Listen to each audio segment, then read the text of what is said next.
गुजरात चुनाव से लेकर पिछले हफ्ते तक कई बार अरविंद केजरीवाल और उनकी पार्टी के नेता ये बताते रहते थे कि अब ईडी सिसोदिया को गिरफ्तार कर लेगी। अब तो सिसोदिया की गिरफ्तारी भी हो गई, ईडी की कस्टडी में भी चले गए। आगे क्या होगा? आगे अब करप्शन के केस में राजनीतिक बयानबाजियों की दस्तक तेज होगी। वजह होगी पूछताछ में सामने आने वाले दूसरे नेताओं के नाम और चार्जशीट में उनके नाम का जिक्र। दिल्ली के अब तक के 292 करोड़ के शराब घोटाले में सीबीआई और ईडी ने 12 लोगों को गिरफ्तार किया, जिसमें सबसे बड़ा नाम मनीष सिसोदिया। क्या आगे इस घोटाले के कटघरे में और भी नेताओं के नाम जुड़ सकते हैं? क्या आम आदमी पार्टी के और भी नेता शराब घोटाले की जांच में फंस सकते हैं? आपके पास सिर्फ एक काम है मोदी जी, विपक्ष के लोगों को गिरफ्तार करो और उनको जेल में डालो। ईडी सीबीआई को आपने अपना तोता मैना बना लिया है और बीजेपी के लिए एक सिद्धांत बना दिया मोदी जी ने, जो जितना बड़ा भ्रष्टाचारी वो उतना बड़ा पदाधिकारी। हेमंत विश्व शर्मा पे वाटर घोटाले का आरोप लगाते हैं, उनको सीएम बनाते हैं। व्यापम घोटाले का शिवराज सिंह पे आरोप लगता है, उनको सीएम बनाते हैं। येदियुरप्पा पे माइनिंग घोटाले का आरोप लगता है, उनको सीएम बनाते हैं। नारायण राणे पे लैंड स्कैम का आरोप लगता है, उनको केंद्र में मंत्री बनाते हैं। रेड्डी ब्रदर्स माइनिंग घोटाले में फंसते हैं, उनको बचाते हैं। उनका एक एमएलए उनके घर पे, उनके बेटे के घर पे 8 करोड़ पाई जाती है, उस पर कोई कार्रवाई नहीं होती। और सारी पॉलिटिकल पार्टीज को सिर्फ सीबीआई से, ईडी से डराने का काम करते हैं। अडानी जो उनका मित्र है उसको बचाने का काम करते हैं। मैं पूछना चाहता हूं कि अगर आपने घोटाला किया है, अगर आपने भ्रष्टाचार किया है, तो क्या आपको इसलिए नहीं पकड़ेंगे क्योंकि आप अपोजिशन पार्टी में हैं? आप बार बार ये कहकर कि हम तो अपोजिशन में हैं और इसलिए एजेंसियां हमारे ऊपर आ रही हैं, क्या आप इससे बच जाएंगे? आपने भ्रष्टाचार अगर नहीं किया तो आप ये कहिए कि हम हर जांच को तैयार हैं, हम जाएंगे ईडी के पास में, सारी बातों का जवाब देंगे, मगर कोई बात का जवाब नहीं देना। जो संजय सिंह अभी सबसे ज्यादा मनीष सिसोदिया के बचाव में ईडी की जांच पर सवाल उठाते हैं, क्या वो भी पूछताछ के घेरे में आ सकते हैं? इस सवाल की वजह समझिए। मनीष सिसोदिया को अपनी कस्टडी में लेने के लिए चली बहस के दौरान ईडी की तरफ से दी गई दलीलों में संजय सिंह के नाम का भी जिक्र आया। ईडी ने बहस के दौरान रेस्टोरेंट मालिक दिनेश अरोड़ा का नाम रिश्वत को कोऑर्डिनेट करने वाले के तौर पर पढ़ा। ईडी ने कहा कि 2020 में दिनेश अरोड़ा को संजय सिंह का फोन आया कि चुनाव आ रहे हैं और आम आदमी पार्टी को फंडिंग की जरूरत है। उस अडानी के घोटाले से ध्यान भटकाने के लिए भारतीय जनता पार्टी जो भ्रष्टाचार में सर से पांव तक डूबी हुई है, उस भ्रष्टाचार से ध्यान हटाने के लिए ये रोज नए नए ड्रामे, नई नई कहानियां, नई नई सीबीआई के किस्से, नए नए ईडी के किस्से आ रहे हैं। इसका न सिर है न पांव है। 3000 करोड़ की लूट हुई है।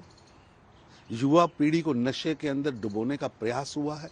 स्कूलों के बच्चों को दांव पर लगाया गया है। स्कूल कॉलेजेस के बाद ठेके खोले गए हैं, कमीशन बढ़ाई गई है। एक बड़ा षड्यंत्र 7 स्टार होटल्स के अंदर बैठकर बड़े बड़े लोगों ने किया है। अब सामने आ रहा है, सच सामने आना चाहिए। गुरुवार को जेल से 3 पन्ने की चिट्ठी लिखकर भेज चुके मनीष सिसोदिया जब शुक्रवार को दिल्ली की अदालत में पेश होने आए तो उनके चेहरे पर एक मुस्कान नजर आती रही। संभव है कि मनीष सिसोदिया ये दिखाने की कोशिश कर रहे हैं कि वो जांच एजेंसियों की कार्रवाई से डरते नहीं। संभव है कि अपनी मुस्कान से अपनी ईमानदारी का सबूत सिसोदिया देना चाह रहे हैं, लेकिन अदालत में चेहरे के भाव नहीं, सबूत देखे जाते हैं। क्या सिसोदिया के बाद आगे सवाल जवाब वाली टेबल पर अरविंद केजरीवाल भी लाए जा सकते हैं? इस सवाल की 3 वजह हैं। शराब घोटाले में ईडी की चार्जशीट में अरविंद केजरीवाल के नाम का जिक्र 2 बार आता है। पहली बार आता है कि एक अधिकारी ने बताया कि शराब घोटाले की ड्राफ्ट कॉपी सिसोदिया, सत्येंद्र जैन की मौजूदगी में अरविंद केजरीवाल के घर पर दिखाई गई। दूसरा जिक्र यह आया कि एक आरोपी से फेस टाइम पर बात करते हुए दावा है अरविंद केजरीवाल ने कहा था, विजय नायर मेरा आदमी है, इससे बात करो। तीसरी अहम बात यह है कि अरविंद केजरीवाल के पीए को बुलाकर ईडी पूछताछ पहले कर चुकी है। मनीष सिसोदिया और सत्येंद्र जैन बहुत बहादुर हैं, देश के लिए जान भी दे सकते हैं। जेल की कोठरी उनके बुलंद हौसलों को नहीं तोड़ पाएगी। मैं चिंतित हूं आज देश की परिस्थिति को लेके। जिस देश के प्रधानमंत्री लोगों को अच्छी शिक्षा और अच्छा इलाज देने वालों को तो जेल में डाल दें और देश को लूटने वालों का साथ दें, उस देश की स्थिति बहुत चिंताजनक है। अब आम आदमी पार्टी के लिए अगले 7 दिन और फिर 17 मार्च को होने वाली सुनवाई इसीलिए बहुत अहम हो जाती है। 17 मार्च को होने वाली सुनवाई बहुत महत्वपूर्ण इसलिए होगी क्योंकि हो सकता है कि इससे कुछ नई कहानियां सामने आए। जिन लोगों के नाम, जिसमें अरविंद केजरीवाल भी हैं, संजय सिंह भी हैं, जिन लोगों के नाम अभी सरसरी तौर पर आए हैं, क्या उनके खिलाफ पूछताछ में कुछ पुख्ता चीजें मिलती हैं, और मिलती हैं तो फिर एक नई कहानी शुरू होगी, एक नया अध्याय शुरू होगा। 17 मार्च की सुनवाई इसलिए अधिक महत्वपूर्ण है। शराब घोटाला भले दिल्ली का हो, लेकिन तार दिल्ली से तेलंगाना तक जुड़े हैं। ये है के कविता, तेलंगाना के मुख्यमंत्री के चंद्रशेखर राव की बेटी। ईडी ने के कविता को पूछताछ के लिए शनिवार को बुलाया है।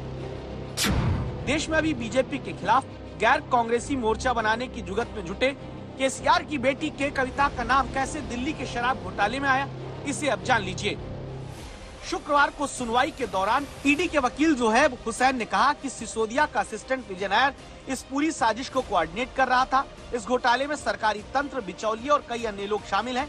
ये साजिश विजय नायर, मनीष सिसोदिया, तेलंगाना के चीफ मिनिस्टर के चंद्रशेखर राव की बेटी के कविता और कई दूसरे लोगों ने मिलकर रची है। ईडी की तरफ से यह भी कहा गया कि दक्षिण के ग्रुप के नेताओं ने आप नेताओं को 100 करोड़ की घूस दी। एक ग्रुप बनाया गया ताकि दिल्ली में 30% शराब कारोबार चलाया जा सके। दस्तावेज दिखाते हैं कि नायर ने सिसोदिया के प्रतिनिधि के तौर पर के कविता से मुलाकात की। नायर के कविता को ये बताना चाहता था कि सिसोदिया किस तरह से लेकर पॉलिसी को प्रभावित कर सकते हैं। कोर्ट में ईडी ने यह भी कहा कि के कविता के ऑडिटर बुच्ची बाबू ने बताया कि मनीष सिसोदिया और के कविता के बीच राजनीतिक तालमेल रहा। ईडी का और भारतीय जनता पार्टी का और सीबीआई का एक आदत हो गया है कि वो पहले अपने आप एक कहानी शुरू कर लेते हैं, पहले अपने आप एक कहानी बुन लेते हैं, फिर बाद में उसके किरदार ढूंढने लगते हैं। तो इस कहानी में भी ऐसा ही कुछ है। उन्होंने पूरा एक कहानी बना लिया, फिर एक किरदार हो गया मनीष सिसोदिया, एक किरदार हो गई कविता, फिर एक किरदार हो गया बाकी के लोग फलाने। तेलंगाना की लूट शायद कम रह गई थी तो दिल्ली में भी लूट का कोई काम नहीं छोड़ा, और जो लोग भ्रष्टाचार में शामिल हैं, जिन्होंने राज्य को तो कंगाल कर ही दिया है लूट लूट कर, वहां एक पार्टी की नहीं एक परिवार की सरकार चल रही है। अगर किसी के ऊपर इतने गंभीर आरोप शराब घोटाले के लगे जिसमें दिल्ली के उप मुख्यमंत्री गिरफ्तार किए गए हैं, अन्य लोगों को गिरफ्तार किया गया है, ये तो वही है कि घोटाला भी करते हैं और खुद ही अपने आप को ईमानदार भी बताते हैं, जजमेंट भी खुद ही सुनाने की बात करते हैं। क्या देश की कानून व्यवस्था पर उनका विश्वास खत्म हो गया है? उनको जांच में पूरा सहयोग देना चाहिए। अब शनिवार से लेकर 17 मार्च तक का इंतजार कीजिए। अगर दूसरे आरोपियों के साथ मनीष सिसोदिया को कन्फ्रंट यानी आमना सामना करा के सवाल जवाब हुए तो अभी दिखती हंसी थोड़ा बदल भी सकती है। शराब घोटाले में किरदार भी बढ़ सकते हैं, साथ ही ईडी को लेकर जारी सियासत भी तेज हो सकती है। संजय शर्मा के साथ मुनीश पांडे, दिल्ली आज तक। दिल्ली के अरविंद केजरीवाल की पार्टी हो या तेलंगाना की के चंद्रशेखर राव की पार्टी, ईडी की जांच के दायरे में केवल इन्हीं दो दलों के नेता नहीं हैं। जैसा हमने आपको शुरुआत में ईडी की जांच का अखिल भारतीय ट्रेलर दिखाया था, अब उसकी पूरी फिल्म एक एक करके देखिए। देश की मुख्य विपक्षी पार्टी कांग्रेस के 24 नेताओं के खिलाफ ईडी अलग अलग मामलों में जांच कर रही है। दूसरे नंबर पर ममता बनर्जी की पार्टी टीएमसी है, जिसके 19 नेताओं के खिलाफ ईडी पिछले 8 साल के भीतर जांच शुरू कर चुकी है। तीसरे नंबर पर महाराष्ट्र से आने वाले शरद पवार की पार्टी, जिसके 11 नेताओं के खिलाफ प्रवर्तन निदेशालय की जांच जारी है। चौथे नंबर पर उद्धव ठाकरे की गुट वाली शिवसेना, जिसके 8 नेताओं के खिलाफ ईडी की इन्वेस्टिगेशन हो रही है। डीएमके के 6 नेता ईडी की जांच की रडार में हैं। ओडिशा से आने वाली नवीन पटनायक की पार्टी बीजेडी के 6 नेता ईडी की जांच के कटघरे में खड़े हैं। बिहार से देखें तो लालू यादव की पार्टी के 5 नेताओं के खिलाफ ईडी की जांच जारी है। बीएसपी के भी 5 नेताओं के खिलाफ ईडी जांच कर रही है। अखिलेश यादव की पार्टी के भी 5 नेता ईडी के रडार पर हैं। दिल्ली में अरविंद केजरीवाल की पार्टी के 3 नेताओं की जांच की फाइल ईडी के पास है। हरियाणा में ओम प्रकाश चौटाला की पार्टी के 3 नेता, जम्मू कश्मीर में फारूक अब्दुल्ला और उनके बेटे उमर अपनी पार्टी से ईडी की जांच के दायरे में हैं, तो महबूबा मुफ्ती की पार्टी के भी 2 नेताओं के खिलाफ ईडी की जांच हो रही है।